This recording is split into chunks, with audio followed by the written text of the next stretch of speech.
Thank you, Mr. Pitroda, for your very passionate, insightful, and tremendously enriching lecture. IILM has put together a collection of special lectures of all past awardees of the Global Thinker Award for wider dissemination of these powerful thoughts and ideas.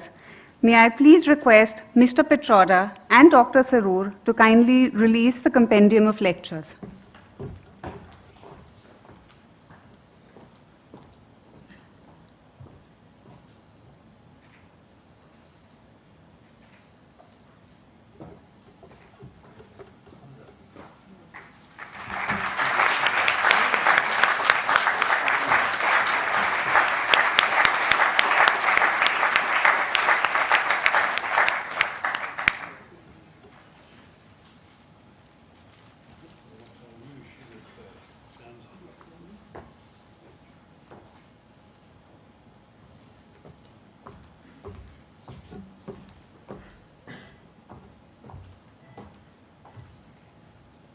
May I now invite the Honorable Minister, Dr. Sarur, to share his thoughts with us.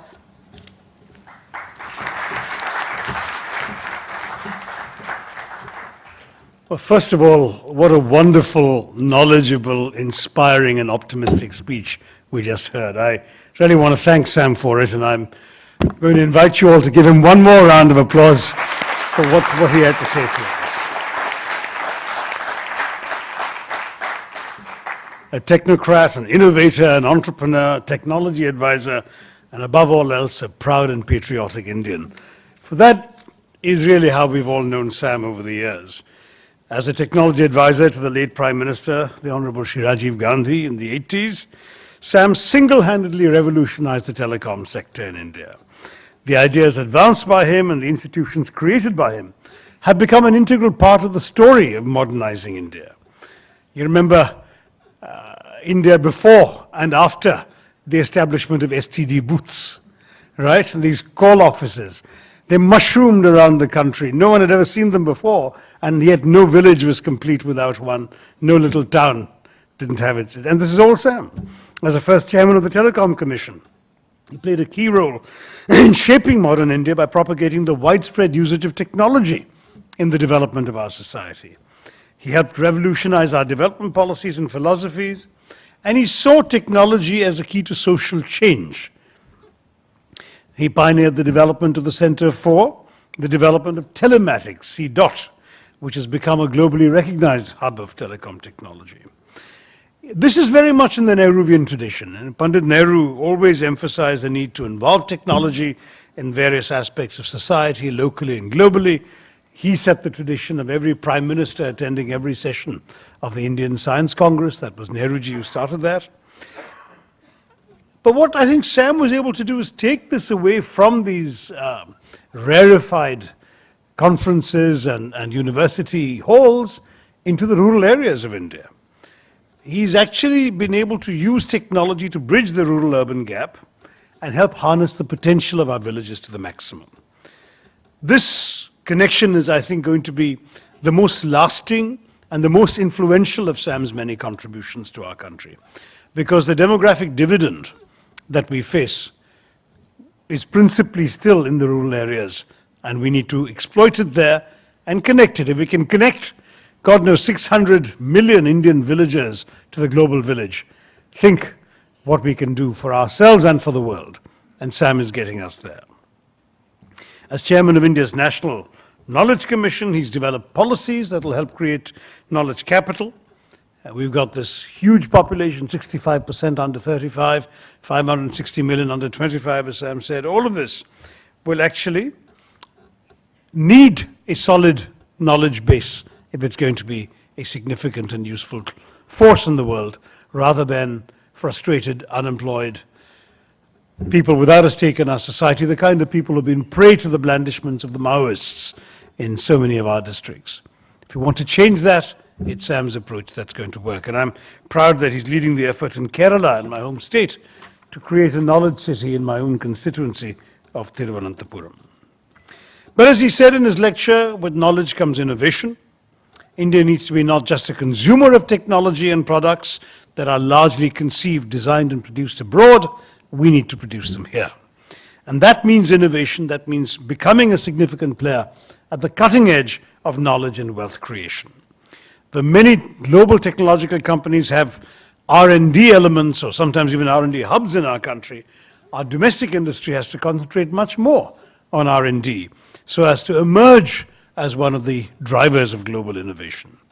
A growth in R&D will also help attract more researchers to Indian universities, even if Sam is not so optimistic about the future of the universities. He's also chairman of the National Innovation Council, and in that capacity he's been driving efforts to develop strategies to boost innovation performance in the country.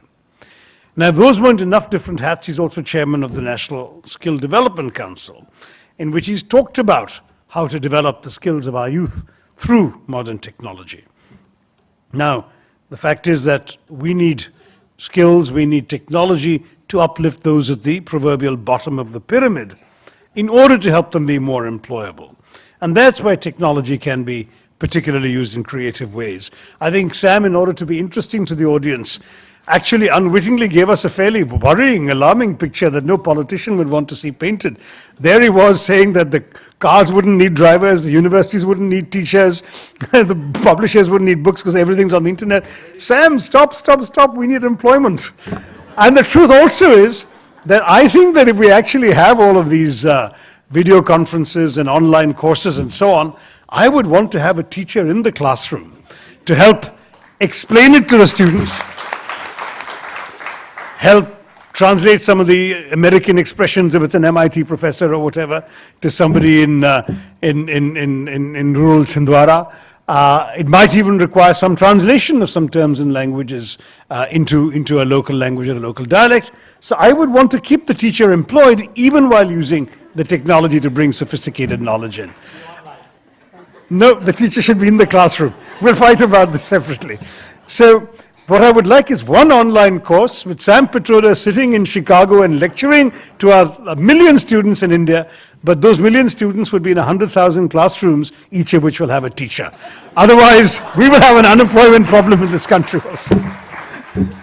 But apart from that, and as for the drivers, I'll leave it to your imagination how we'll use them in these driverless cars. But the point I'm trying to make is we do need absolutely to use technology as Sam suggested, but we also need to marry it, I think, to the needs of the human beings for whom, as politicians, we're all responsible. And I think what Sam's doing with his public information infrastructure and innovations, this is really transforming the quality of our delivery systems through a broader and deeper use of technology. Because, you know, Professor and President Abdul Kalam used to speak about providing urban facilities in rural areas. It's actually a very good concept.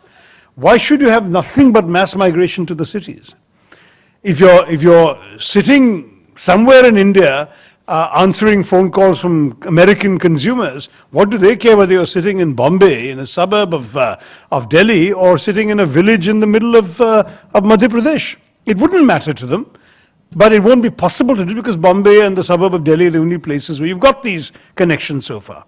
The day we have a serious broadband backbone in the country connecting every village, we can actually start bringing work to the villages that so far can only be done in the towns. And it could be a tremendously exciting future as well. So I want to embrace Sam's vision. I want to embrace his optimism, his enthusiasm for technology, and I want to marry it to the needs of the poor, the young, and of course the rural in our country. Sam has done more than anybody I can think of to transform the usage of technology in India. He's been one of the key innovative thinkers who've contributed tremendously to India and indeed to India's place in the global technological scene. He's also, by the way, got innumerable patents to his own name, which he hasn't talked about. And he's also pushed consistently for technology to reach places that have otherwise been untouched by it. So I was just truly delighted to be the chairman of the jury that selected Sam for this award. I assure you that none of the disclaimers I expressed in my own case 3 years ago apply to him. You can just look at that distinguished mane of white hair to know that there is a distinguished figure. You can think of his having created viable careers and lives for himself in both America and India to know how global he is, and you just had to listen to him today to realize what a wonderful thinker we have honored. So congratulations, Sam. You have given us pride. It's a matter of pride for all of us, I think, who care about the future of India, that he is with us and helping show us the way to the future, to that elusive 21st century that Rajiv Gandhi had hoped to bring us to. Sam is still there with that beacon light that he shone at that time, taking us forward, and I want to congratulate him on the award he's won today. Thank you all very much. Jai Hind.